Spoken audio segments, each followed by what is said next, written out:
இது மகிமை நேரம். பிதாவாகிய தேவனாலும் கர்த்தராகிய இயேசு கிறிஸ்துவினாலும் உங்கள் எல்லாருக்கும் கிருபையும் இரக்கமும் சமாதானமும் உண்டாவதாக. இந்த வாரத்திலே ஒவ்வொரு நாளும் இந்த செய்திகளை நீங்கள் கவனித்தீர்கள் என்று நான் நம்புகிறேன். பரலோகத்துக்கு அடுத்த காரியங்களிலே ஒரு ஈடுபாடு காட்ட நீங்கள் தொடங்கி இருக்கிறீர்கள். உங்களுக்குள்ளே விதைக்கப்பட்ட அந்த விதை வளர நீங்கள் உங்களை ஒப்பு கொடுத்திருக்கிறீர்கள் என்று நான் நம்புகிறேன். ஒவ்வொரு நாளின் செய்தியும் உங்களுக்கு பிரயோஜனமாக இருந்தது என்று கர்த்தருக்குள் நான் நம்புகிறேன். இந்த நாளிலே, இந்த வாரத்தின் தொடர் செய்திகளிலே கடைசி செய்தியாக நாம் அந்த 10 கன்னிகைகளை பற்றிய உவமையை நாம் தியானிக்க போகிறோம். மத்தேயு 25 அதிகாரத்திலிருந்து ஒரு வசனத்தை நான் உங்களுக்கு வாசிக்கிறேன். பின்பு மற்ற கன்னிகைகளும் வந்து, ஆண்டவரே ஆண்டவரே எங்களுக்கு திறக்க வேண்டும் என்றார்கள். அதற்கு அவர், உங்களை அறியேன் என்று மெய்யாகவே உங்களுக்கு சொல்லுகிறேன் என்றார். மனுஷகுமாரன் வரும் நாளையாவது நாளிகையாவது நீங்கள் அறியாதிருக்கிறபடியால் விழித்திருங்கள். இதுவும் பரலோக ராஜ்யத்தை பற்றிய ஒரு உவமை. இந்த உவமையிலே இயேசு கிறிஸ்து 10 கன்னிகைகளை நமக்கு காட்டி தருகிறார். இந்த 10 பேரும் மணவாளனுடைய வருகைக்காக ஆயத்தப்பட்டவர்கள். அவர்கள் ஆயத்தமாக இருக்க அவர்களுக்கு அவசியமாக இருந்தது பாத்திரங்களிலே எண்ணெயும் அவர்களுடைய தீவட்டி எரிகிறதாகவும் இருக்க வேண்டும். இந்த தீவட்டி உள்ளான மனுஷனுடைய ஆவி கர்த்தர் அந்த தீபமாய் இருக்கிறது என்று வேதத்துல நாம் வாசிக்கிறோம். இந்த உள்ளான மனுஷன் எரிந்து கொண்டே இருக்க வேண்டும், அணைந்து போகக்கூடாது. ரட்சிக்கப்பட்ட நாள் முதல் அந்த பரலோக ராஜ்யத்திற்கு அந்த மணவாளனை நாம் சந்திக்க போகிற அந்த நேரம் வரைக்கும் இது உலகத்திலே பிரகாசித்து கொண்டே இருக்க வேண்டும்.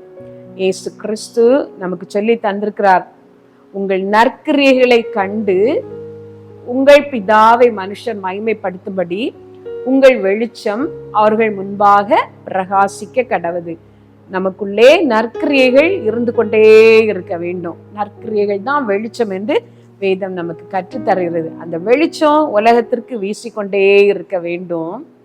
நற்கிரியைகளை நாம் செய்து கொண்டே இருக்க வேண்டும். அப்படி நம்மிடத்திலே நற்கிரியைகள் காணப்பட வேண்டுமானால் இந்த பாத்திரம், இந்த மண் பாண்டம், இந்த பொக்கிஷம், வேறப்பெற்ற பொக்கிஷம் ஆகிய அவருடைய ஒளி நமக்குள்ளே இருந்து பிரகாசிக்க வேண்டுமானால் நாம் அந்த அபிஷேகத்தை உடையவர்களாக இருக்க வேண்டும். ஆண்டவர் நமக்கு தந்திருக்கிற அந்த அபிஷேகம் வழிந்து போகலாம், ஒழுகி போகலாம், குறைந்து போகலாம், எரியும் பொழுது அது குறைந்து போகலாம்.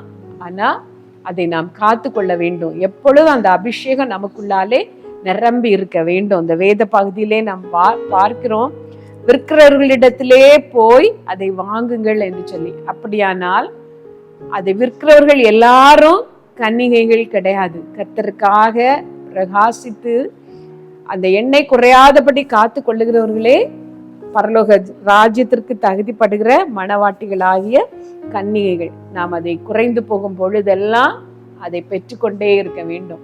விற்கிறவர்களிடத்திலே நாம் வாங்கி கொண்டே இருக்க வேண்டும். இது ஒரு காரியம்.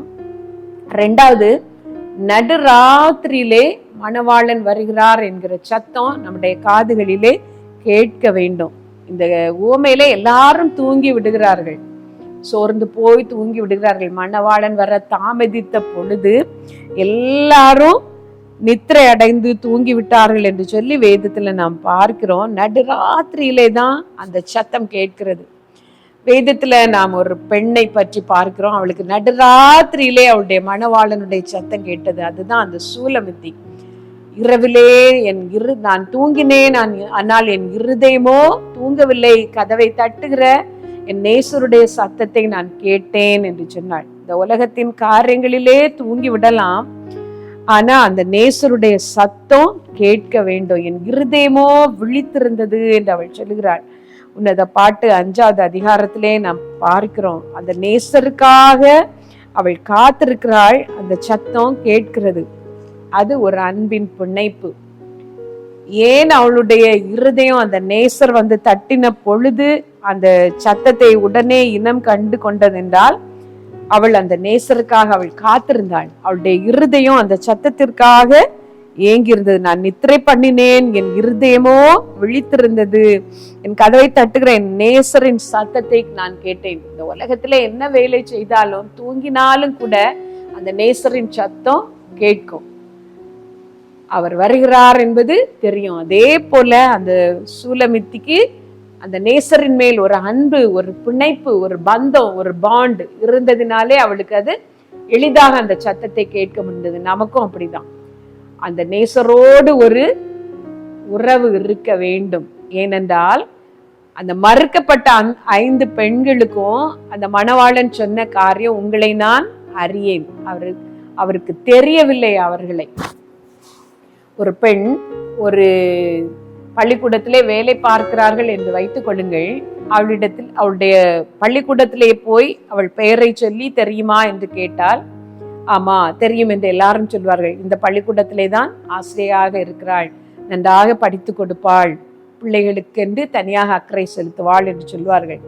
அதே இதை அவளுடைய பக்கத்து வீட்டுக்காரர்களிடத்திலே போய் கேட்டால் கொஞ்சம் கூட சொல்வார்கள், அம்மா அவள் ரொம்ப நல்லவள், எங்களோட அருமையாக பழகிறவள், அவளுடைய குணங்களிலே கொஞ்சம் கூட சொல்வார்கள். அதே காரியத்தை அவளுடைய கணவரிடத்திலே அவளை தெரியுமா என்று கேட்டால், ஆமா நன்றாக தெரியும் என்று சொல்வார். அவளுக்கு என்ன சாப்பிட பிடிக்கும், என்ன நிறம் பிடிக்கும், அப்படி நெருக்கமான காரியங்கள் கூட அவர் அறிந்திருப்பார். இதுதான் அறிகிற ஒரு அறிவு. கிறிஸ்துவையும் நான் இன்னும் நெருக்கமாக அறிய வேண்டும். அவரோடு நமக்கு ஒரு உறவு இருக்க வேண்டும்.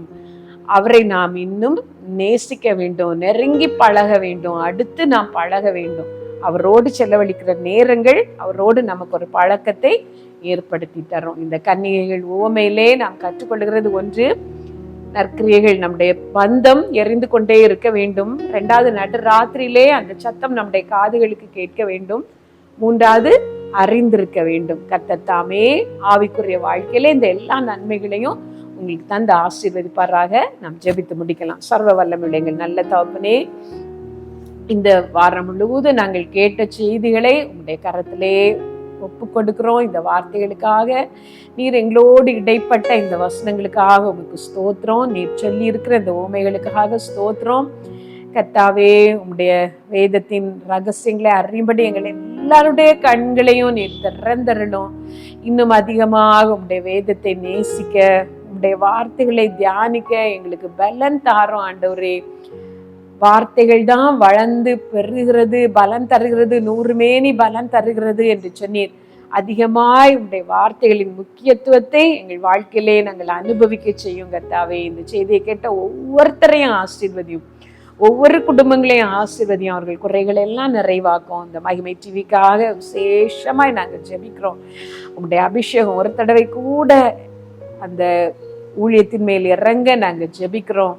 இந்த அலுவலகத்தின் மேல் இறங்க நாங்கள் ஜெபிக்கிறோம். இந்த ஊழியத்திலே இணைந்திருக்கிற ஒவ்வொருவர் மேலும், இதை நேசிக்கிறவர்கள், இதற்காக ஜெபிக்கிறவர்கள் ஒவ்வொருவர் மேலும் இறங்க நாங்கள் ஜெபிக்கிறோம். கர்த்தாவே, இந்த ஊழியத்தை ஆசீர்வதியும், வர்த்திக்க பண்ணும். அதை நடத்துகிற எல்லாரோடும் கர்த்தருடைய கிருபை கூட இருக்கட்டும். உம்முடைய நாமம் இதனால் மகிமைப்படட்டும். கர்த்தாவே, அப்பிரயோஜனமான ஊழியக்காரி செய்ய வேண்டிய கடமை மாத்திரம் செய்திருக்கிறேன். உம்முடைய நாமம் இதனால் மகிமைப்படட்டும். சகல துதியும் கனமும் மகிமையும் உமக்கு ஒருத்தருக்கே உரியதப்பா. அதை உமக்கே செலுத்துகிறேன். இயேசுவின் நாமத்துல கேட்கிறேன் ஜீவனுள்ள எங்கள் நல்ல பிதாவே, ஆமென்.